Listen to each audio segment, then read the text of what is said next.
Alô, comunidade das redes sociais, mais uma vez aqui para tratarmos de mais um tema. E hoje eu gostaria de falar sobre o plano para matar Alexandre de Moraes. Se é que algum plano estava sendo elaborado de forma objetiva e não de forma transloucada, porque me chama muito a atenção nos áudios que a Polícia Federal colheu do tal de Vladimir Soares, uma pessoa que era da PF. A capacidade de um homem que passou para a Polícia Federal, porque não é qualquer pessoa que tem qualidades para passar para a Polícia Federal. É diferente de uma prova para PM do Rio de Janeiro ou qualquer estado, que sai para a Polícia Civil, é para a Polícia Federal. Alguma qualificação essa pessoa tem ou teve para passar para a Polícia Federal. E de repente o cara começa a delirar. Delirar no sentido de que um tal de Almir Garnier da Marinha teria dado apoio a ele. Ah, então a Marinha está dando apoio para o golpe. A Marinha está dando apoio para a gente, então vamos prender Alexandre de Moraes, prender os ministros do Supremo, vamos matar e vamos acontecer. Primeiro, um erro de logística fundamental. Não há possibilidade de haver golpe.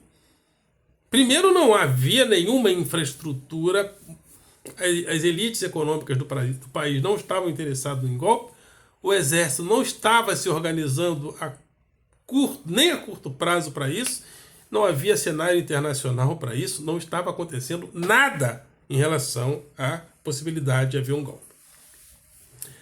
Mas o pior ainda é a falta de conhecimento, porque como pode um golpe ser organizado pela Marinha, caras pálidas de direita?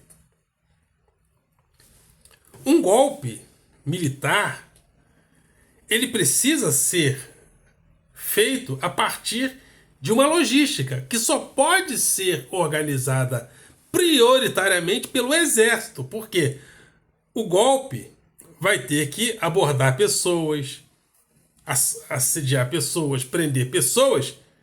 Essas pessoas não são as baleias, não são os tubarões, não são as lagostas, não são os golfinhos, são pessoas da terra. Então, na lógica de um golpe, quem organiza sempre é o exército, não pode ser a Marinha. A Marinha está com a gente, então não vai ter golpe. Nem se houvesse possibilidade, o golpe pode ser orquestrado pela Marinha.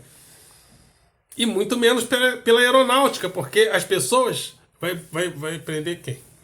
As aves do céu. Então, a logística de um golpe é por terra, em primeiro lugar. Então, é o exército que faz. Então, só é delírio, falta de conhecimento logístico de um golpe. No Brasil, quando a monarquia foi destronada, os primeiros presidentes do Brasil eram do exército. Marechal Deodoro da Fonseca, Floriano Peixoto, Hermes da Fonseca. Não sei se eu estou errando na ordem, mas eram pessoas do exército. Aí a Marinha e a Aeronáutica acoplavam, mas o exército ia na frente. Sempre foi assim. Foi assim com Getúlio Vargas, onde o exército retirou Washington Luiz. Foi assim em 64, onde o exército liderou. Não pode haver golpe militar com a liderança da Marinha, gente. Então, o que isso me demonstra? A necessidade de delirar. E é disso que eu queria falar, principalmente agora. atualidade, nesse mundo imagético que nós vivemos, onde as imagens, o virtual se confunde com o real de forma muito... O lúdico se confunde com a realidade objetiva, há também nas pessoas uma necessidade de delirar. Porque as imagens oferecem muito.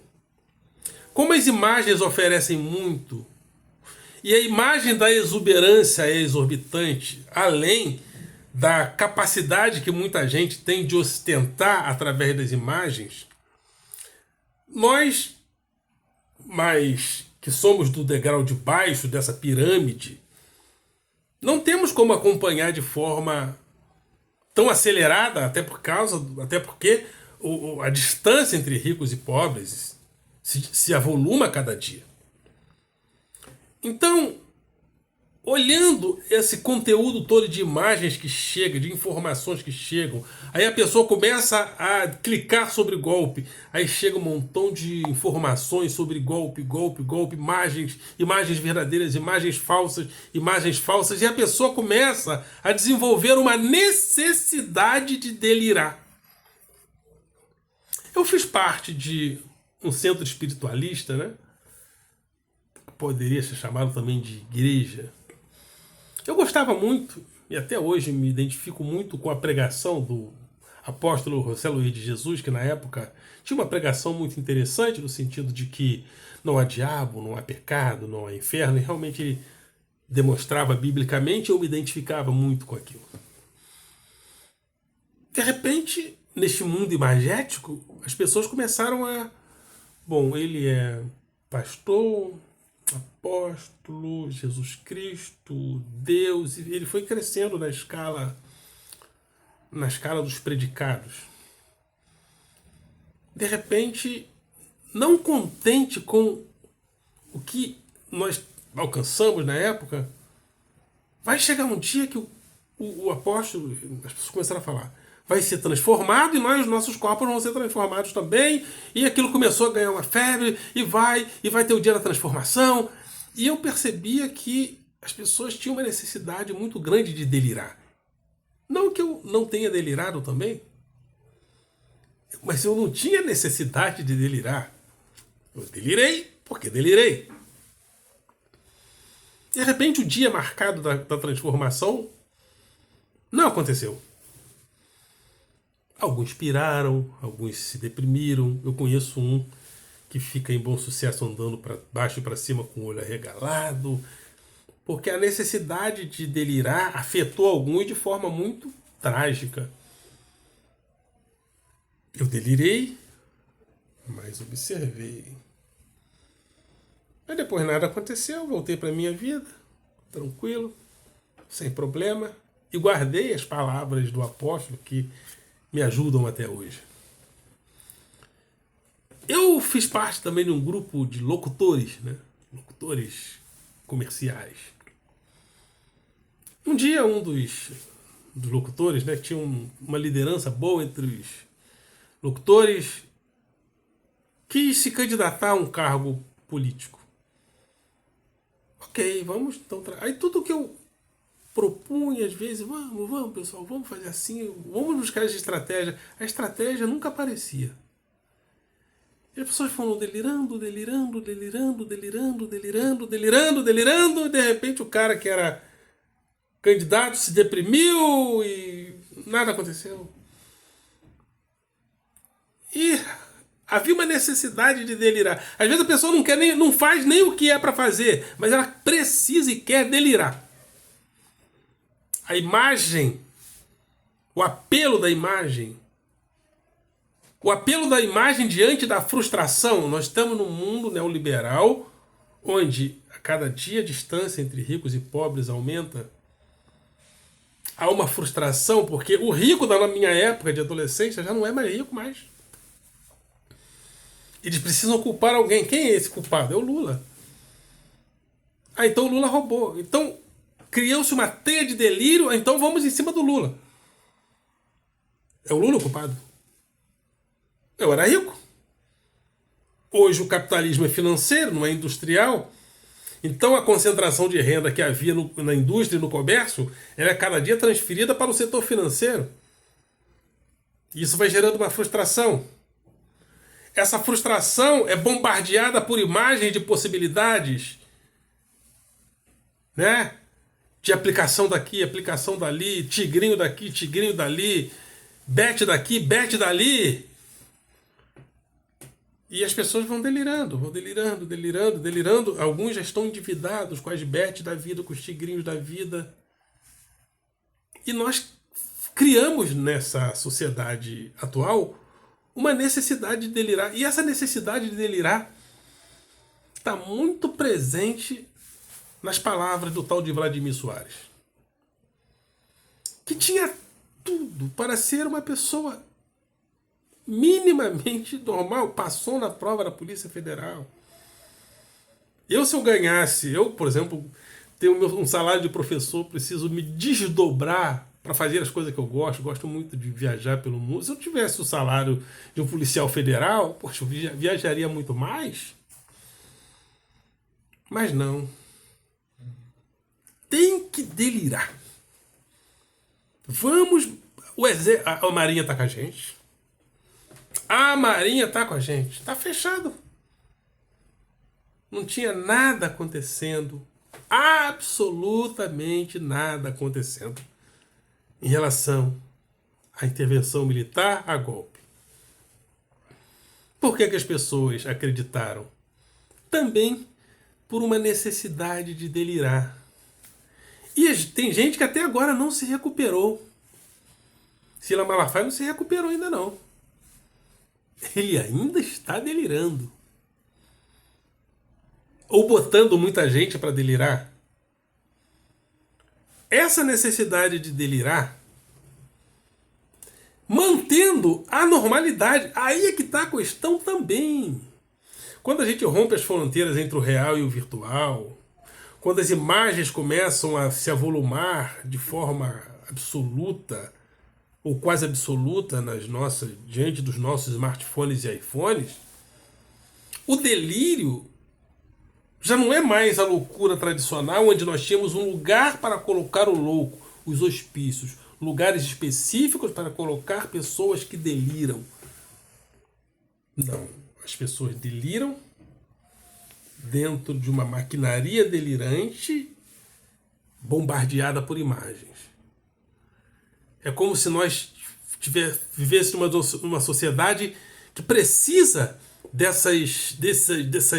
desses infartos psíquicos não curáveis totalmente, até porque esses infartos psíquicos não curáveis, eles alimentam também a rede de informações que avoluma-se também em acúmulo de capital através do delírio, porque a rede social ela não acumula valor através de coisas chamadas normais.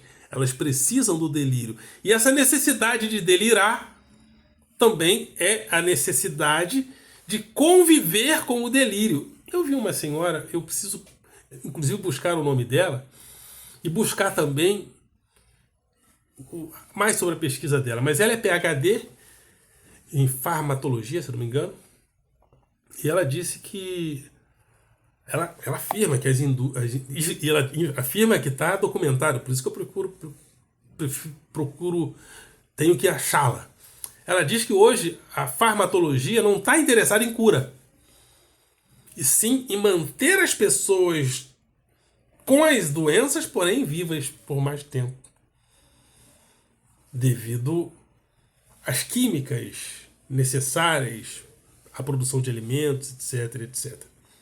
Comparando, é como se nós tivéssemos hoje uma sociedade que o delírio chega, mas ele faz parte da cadeia produtiva em rede de imagem do capitalismo financeiro e de plataforma. Por isso é que as grandes plataformas não querem combater notícias falsas, não querem se envolver nisso, porque esse jogo de delírios também movimenta o acúmulo de capital dentro do capitalismo financeiro e dentro do capitalismo de plataforma, que são unificados dentro dessa cadeia de produção em rede, onde nós somos os principais espetáculos. Nós somos a principal matéria-prima. Na indústria tradicional, o espetáculo era a mercadoria, como dizia Guy Debord. Se o espetáculo era a mercadoria, nós tratávamos a mercadoria como se a mercadoria fosse quem nos instrui. Isso não é nenhuma Brastemp, porque a gente entende que a Brastemp é que dá à pessoa o status.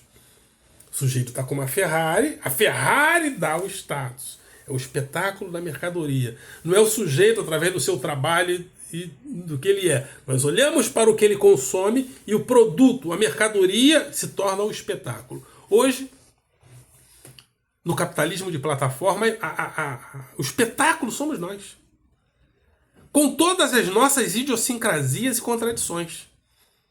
Então, como as plataformas vão querer combater as contradições se a contradição é o elemento humano que gera valor, que gera acúmulo de capitais, que gera fake news, que gera notícias falsas e notícias verdadeiras?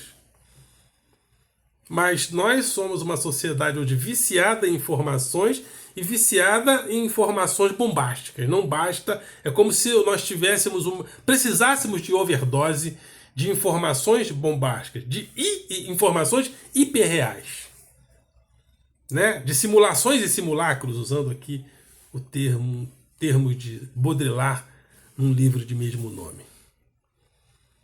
Então é isso aí. Esse senhor, Vladimir Souza, demonstra como pessoas aparentemente normais, pessoas que não são loucas porque não tiveram a sua consciência fraturada, mas são pessoas que participam de uma sociedade que delira por necessidade. Porque o delírio já não é mais o delírio do hospício, tratado pelo alienista. O delírio convive com a gente. E isso é muito curioso e muito estupefaciente. Ok, galera? Vocês são do coração.